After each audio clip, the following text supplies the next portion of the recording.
we want to interject something here, because if you can hear this, it speeds things up for you. That distance between where you stand and where you want to be can be shorter. So consider this. Everything is about focus. The law of attraction responds to the vibrational frequency of your attention, of your meaning, of whatever it is you are flowing. Your emotions match it to help you to understand that.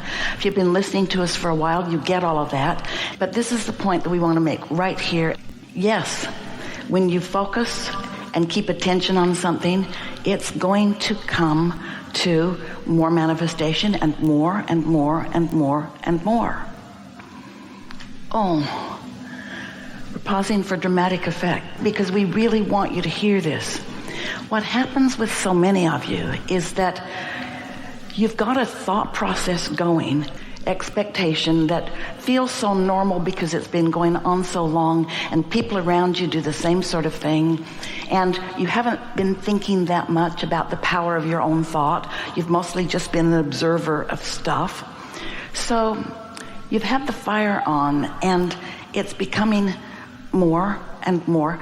Esther's exact thoughts were, that water had to get this hot before it could get this hot, before it could get this hot, before it could get this hot.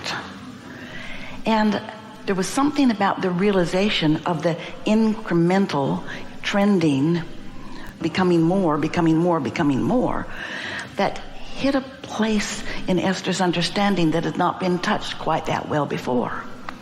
So here's the thing that we really want you to hear. If you wait till you have a manifestation that is not what you want, your human tendency, we get it, we understand it, is to now need to take some form of action to compensate for this manifestation, because here it is, you're seeing it, hearing it, smelling it, tasting it, touching it, and it just does not occur to hardly any of you that it got started with vibration and you could begin to alter it with vibration, because once it's manifested, it feels like you need to dive in. And that's what holds it. It's what slows the turnaround, because you could have a manifestation that is unwanted. It wouldn't matter what it is, really. It would not matter what it is. And you could say, oh, whoops. Didn't mean to do that. Wasn't paying attention. I think I'll do something else now. Then you could just take a new pot with some new water and put it on a new fire and turn it on, and it would start becoming what you want it to become. But you don't do that because you got this pot to deal with. And you deal with that pot with action, with thoughts that feel like concern and injustice and victimhood and so if we could just convey, and you could really get that every thought has power, and every thought will grow in its power, and you have the ability to focus without contradiction, and you could get a whole lot more of what you want a whole lot faster if you just understood that and were willing to remove your attention from unwanted rather than wrestle it to the ground and kill it.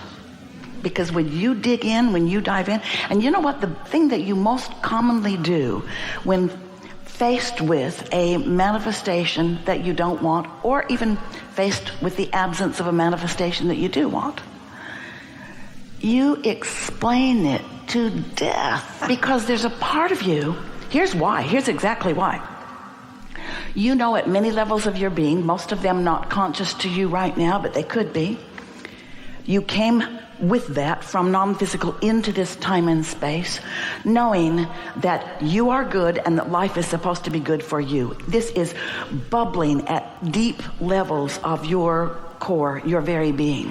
So when something is off, when something isn't the way you want it to be, you're throwing these fits because you understand at some level that it's supposed to be good, and the fact that it isn't makes you defensive, makes you want to explain it, makes you want to double down, makes you want to explain why you're here rather than where you want to be. And a lot of it is because you're playing to the peanut gallery that surrounds you because you chose this and it's a good thing, and bless your hearts, we feel your pain sometimes.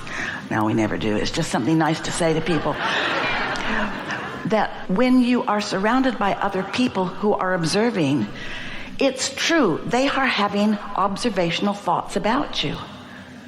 And something in you makes you feel like you need to explain to these observers around you why you're standing here in this place. But it causes you to go on and on and on and on and on. Law of attraction will bring you whatever it is that you're offering vibrationally.